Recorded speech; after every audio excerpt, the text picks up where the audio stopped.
आसिला पाणीपाग को नहीं बड़ अपडेट 7 दिन पाणीपागर अपडेट आसुची आउ एक लघुचाप संपूर्ण खबर राज्य में किछि दिन हेब केतेक जिले में लागी रही लगाण वर्षा गत 2 दिन हेब किछि जिले में पागरे सुधार आसिथा बेले आसुची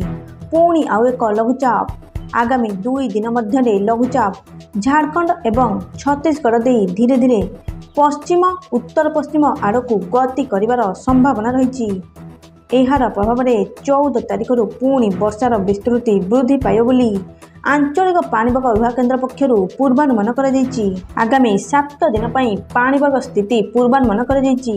मध्याह्न संध्या समय राज्यर अनेक स्थान में प्रबल वर्षा घड़घड़ी सह काल बैशाखीर संभावना रही तेणु विभिन्न जिला को यह समय सतर्क रहा परामर्श दी पाणीपाग विभाग केन्द्र पक्षर से जिलागुड़िक है मयूरभंज केउंझर सुंदरगढ़ झारसुगुड़ा बरगढ़ संबलपुर बालेश्वर भद्रक जाजपुर केन्द्रापड़ा कटक जगतसिंहपुर देवगढ़ अनुगुल ढेंकानाल पुरी खोर्धा नयागढ़ गजपति और गंजाम जिला को यही सबु जिला गुड़िक गोटे कि 2टी स्थान में प्रबल वर्षा घड़घड़ी और झटका पवन 30 ରୁ 40 किलोमीटर प्रति घंटा हेबार संभावना रही पाणीपाग विशेषज्ञ सूचना दी।